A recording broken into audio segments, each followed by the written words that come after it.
All right, so we are back fresh off the Triller Fight Club card. Jake Paul and Ben Askren in the main event. I feel like there's some kind of elephant in the room, like there's something I need to address, and I'm not exactly sure. I'm trying to think back. It was a wild ride on Saturday night. Maybe it's that we tuned into Triller Fight Club looking for, I don't know, some fights as well as some entertainment, some performances, and ended up taking a hard left turn, going and getting the ones out of the ATM and finding our way to Magic City because there was more ass twerking on stage than fighters moving in the ring. Oh, you know what it is? Ah, this is so silly. We can just skip right past this part, but it's the fact that I picked Ben Askren. Yeah, I was completely wrong. I want to thank you guys so much for coming into the live stream Saturday night. We had a blast. This community drives me every single day to continue to bring you guys the content. Just know I'm the guy in front of camera, but you guys are the reason this thing exists. Thank you for that. But like I said, let's talk about this. What happened? How did Jake Paul prove me so wrong? What did Ben Askren do he shouldn't have done? How the hell did we get through this card and still have any sort of functioning brain cells? I have the answers to the first two questions. The third one, still trying to figure that part out. But let's get to this breakdown. Jake Paul versus Ben Askren. What happened? What led up to the victory? And what's next?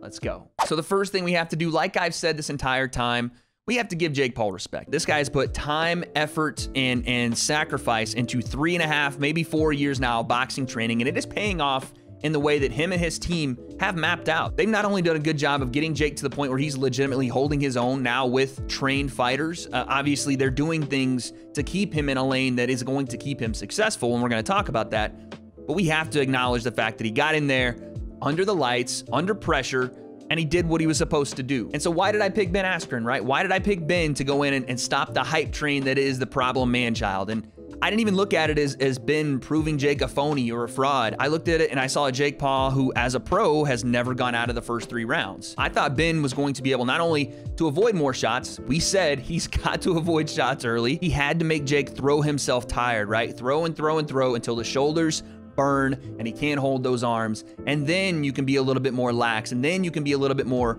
forward aggressive if you're Ben and really initiating a lot of the exchanges. But none of that happened. Almost every single thing we here on this channel said, Ben, you cannot do or you will lose, Ben did, unfortunately. This fight, the card itself, the entire Triller experience, it was a little bit of a hairy situation. And speaking of hairy situations that are uncomfortable and you just kind of want to get through, to start with a fresh, clean slate, allow me to introduce to you the first sponsor ever on this channel. We're talking about Manscaped. That is right, guys. Manscaped is the best in men's below-the-waist grooming, and they have hooked me up today with the Perfect Package 3.0 to show you guys exactly what you need to keep your nether region smelling nice and fresh, as well as keeping the family jewels clean. Manscaped is now helping me trim those trees without the bleeds with the Lawnmower 3.0. The Lawnmower 3.0 is a 3rd-generation trimmer, and it features a cutting-edge ceramic blade to reduce those grooming accidents thanks to their advanced skin-safe technology. The Perfect Package 3.0 has also got the Crop Preserver and the Crop Reviver. These two in conjunction leave your heavy bag down below feeling soft, smooth, and smelling clean. On top of that, Manscaped has also thrown in 2 free gifts as a part of their Perfect Package: the Manscaped Boxer Briefs and their Travel Shed Bag to keep all your grooming goodies. Guys, get 20% off and free shipping when you use my code WADECONCEPT at manscaped.com. Again, that is 20% off and free shipping when you use code WADECONCEPT at manscaped.com. Thank you to Manscaped for sponsoring this video. Unlock your confidence and always use the right tools for the job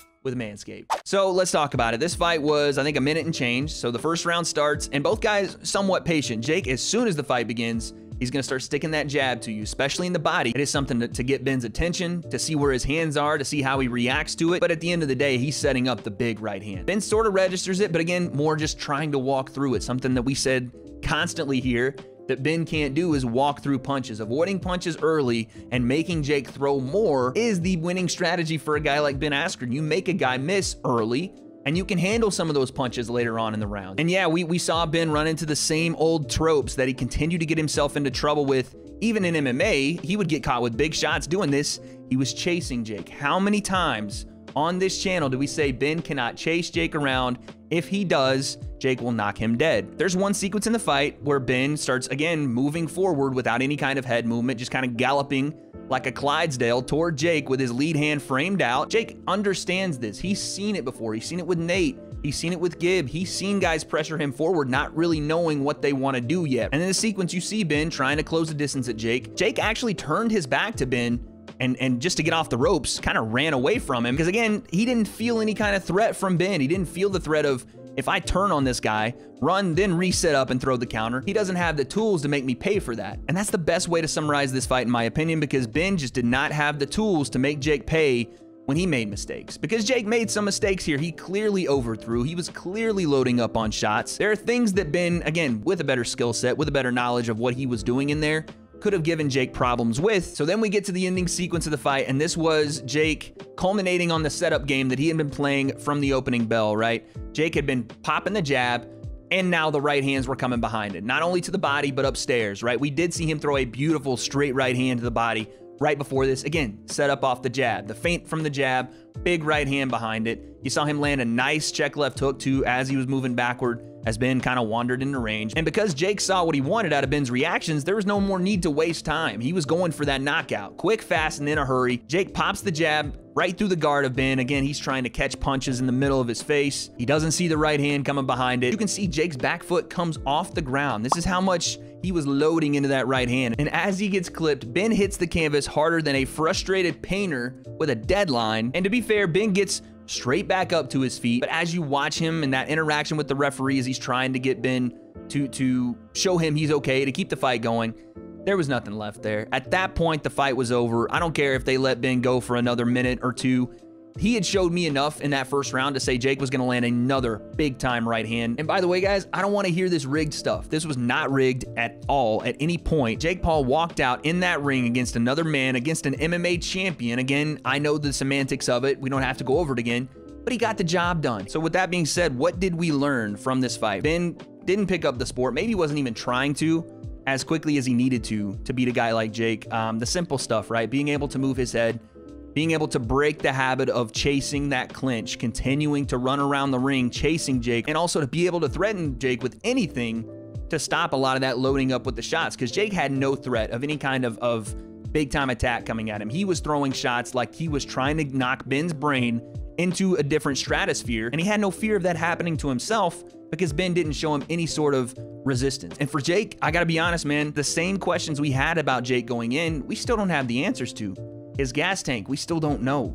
His ability to fight back against adversity, we still don't know, because there was none in this fight. Ben didn't offer any ounce of adversity to Jake. He was, again, mowed over. Jake was the hammer to his nail. Jake ran right through Ben Askren. That's what happened. Nothing surprised me here from Jake. I didn't see a fighter that was vastly improved from the Nate Robinson fight. In fact, this looked a lot like the Nate Robinson fight. I mean, it's almost a mirror match. It was almost the same fight. Jake was allowing him to come forward, using his jab to keep that distance, to gauge reaction from Ben, all to set up the big right hand. I can't believe I'm saying this, but if you replaced Nate Robinson on that night with Ben Askren, Jake would have done the same thing to him. It was the same fight. And this is not me taking away from Jake's victory at all. Fair play, he won the fight. He's validated as a guy that beat a championship level fighter in a boxing match, 100%. But what did we learn about him? Because he did the same thing he did to Nate, the same thing he did to Gib. Everybody with the same strategy, without much head movement, without an ability to threaten Jake offensively. Not really stuff that we didn't know already. So yeah, obviously I'm not happy about the fact that Ben got KO'd stiff. I'm glad he made his money, but like I said, we got to give it up. We got to give credit where it's due. Jake Paul comes out, signs on the dotted line, says he's going to show up and fight a certain way, in the fight in a certain way, and he comes in and does that in the main event under the lights. Massive pay-per-view. Congratulations to Jake Paul, and it just leaves us with the one question, the Chael Sonnen of all questions, which is, just how good is Jake Paul?